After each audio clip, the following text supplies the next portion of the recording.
डहाणू तालुक्यातील प्रसिद्ध महालक्ष्मी गडावर मोठी दुर्घटना टळली आहे। शनिवारी 16 ऑगस्ट रोजी मुसळधार पावसामुळे गडाच्या सुळक्यावरून दरड कोसळली आणि मंदिर परिसरातील 7 दुकानांपैकी तब्बल 4 दुकाने दरीत कोसळली। उरलेल्या दुकानांवर दगडांचा मारा झाल्याने मोठं नुकसान झालंय। सुदैवाने या घटनेत कुणालाही इजा झाली नसल्याची प्राथमिक माहिती समोर आली आहे। दरड कोसळल्याने मंदिरात जाणाऱ्या अरुंद रस्त्यावरही परिणाम झालाय। मात्र मुसळधार पावसामुळे भाविकांची वर्दळ कमी असल्याने मोठा अनर्थ टळला। महालक्ष्मी गडावरून लहान मोठ्या दरडी कोसळण्याचे प्रकार नवे नाहीत। 2022 साली अशाच प्रकारची दरड कोसळून 3 दुकानांचे नुकसान झाले होते।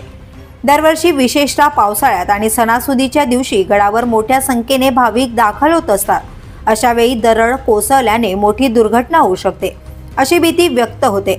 त्यामुळे गडाच्या सुळक्यावर संरक्षण जाळी लावण्याची मागणीही पुन्हा जोर धरते।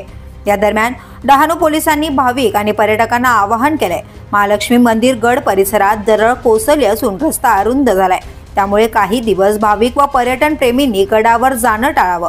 पावसाचं प्रमाण कमी झाल्यानंतर आवश्यक उपाययोजना करण्यात येतील अशी माहिती डहाणू पोलीस निरीक्षक किरण पवार यांनी यावेळी दिली आहे।